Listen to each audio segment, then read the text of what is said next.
What's up everybody, Corey with Freaky Tech Reviews here. We have a massive leak that just came out from Microsoft that might be one of the biggest gaming leaks of all time. Unredacted documents have been circulated that reveals conversations between Xbox executives that talk about a new diskless Xbox Series X, Elder Scrolls 6 in 2026, and even a next-gen hybrid Xbox as soon as 2028. But this isn't even everything because they also have communications on trying to buy Nintendo. I did a recent video that discussed how Microsoft is setting themselves up to become an absolute behemoth in the gaming industry, and this would take them one step further. So let's dig through some of these leaks and talk about it.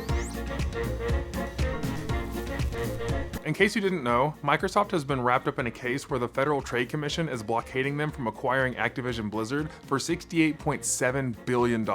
This would be a major acquisition because it would boost Microsoft to compete with Sony's gaming side at a very strong level. And although it's always felt like Xbox versus PlayStation is a pretty close war, Sony's gaming side of the company absolutely dwarfs Microsoft's, bringing in $25 billion to Microsoft's $16 billion. But in my recent video, I talked about how Sony hiking up the price of PlayStation Plus is actually giving room for Xbox to make some serious moves to not just catch up in the gaming industry, but completely dominate it in the future. And in one of the ways they want to do this, Microsoft had discussions about them trying to acquire Nintendo. In an email back in 2020, Microsoft CEO Phil Spencer described Nintendo as the prime asset to his CMO and CCMO, and that an acquisition would be a career moment. And even Valve was included in this email, saying that basically either company would be a major win for Microsoft. And as wild as that sounds, Microsoft has actually already partnered with Nintendo recently, and you might not even have realized. Back in 2019, there were plans to bring Xbox Live to the Switch, and in 2020, Cuphead became the first Xbox Live game on the Switch. And there was also a binding agreement to bring Call of Duty to Nintendo platforms if the Activision Blizzard merger were to be successful. But honestly, if you're a Nintendo fan, I wouldn't worry that much about it, because before the Xbox existed, Microsoft already tried to buy Nintendo back in 1999, and I think we can all be grateful that that did not work out. The video game industry is so good because it's so competitive, and in my opinion, if one company ruled everything, then I think it would actually ruin the industry. Now let's talk about the console and game rumors, because there's some really juicy stuff flying around. Because of these leaks, we can see a very aggressive timeline from Microsoft detailing a next-gen console with cloud hybrid games in 2028, which would combine local hardware and cloud computing to provide deeper immersion and entirely new classes of game experiences. I have no idea what this means, but it sounds very ambitious, and I'm excited to see what it's all about. On the hardware side alone of the next-gen console, Microsoft details things like next-gen DirectX ray tracing, dynamic global illumination, better rendering optimizations, ML-based super resolutions, and $99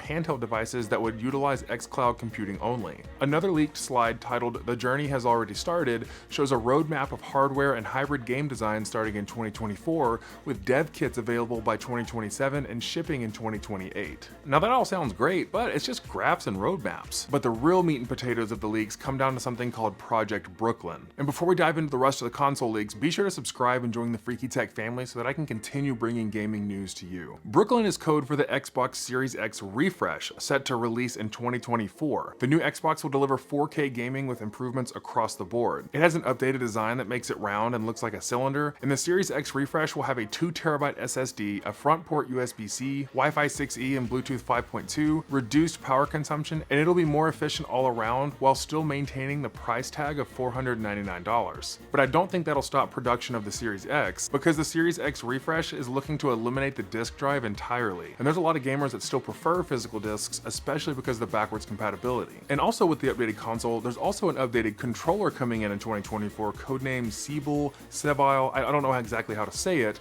but it looks pretty cool. The new controller has a two-tone design with precision haptic feedback, modular thumbsticks, and quieter inputs. And there's also mention of a Series S refresh coming next year in early fall at $299, and Microsoft also detailed plans for a clearance sale of current Series S's for $200 on Black Friday of 2024. Now the last part of the leaks are what I'm the most excited about, and that's the discussion about Elder Scrolls 6 being released in 2026. It does say 2026 or later, and if we look at the recent example of Starfield being delayed for a couple of years, I'm not going to get my hopes too far up, but we'll just see how it goes as we go along, because I'm a major Bethesda fan. I've been loving Starfield, and so I'm excited about Elder Scrolls 6. That thing's been talked about forever. And there are also leaks for a remastered Oblivion and Fallout 3, and a new entry into the Doom franchise and Dishonored 3. This is a lot of really exciting stuff happening right now because of these leaks, and I'd love to hear your thoughts below. Through acquisitions, exclusive games, and and multi-platform experiences, Microsoft is really setting themselves to be an absolute behemoth, and this is interesting to see how this is going to happen. In my video talking about the PlayStation Plus price increase, I talked about how Sony's kind of painting themselves into a corner because they're trying to be so exclusive.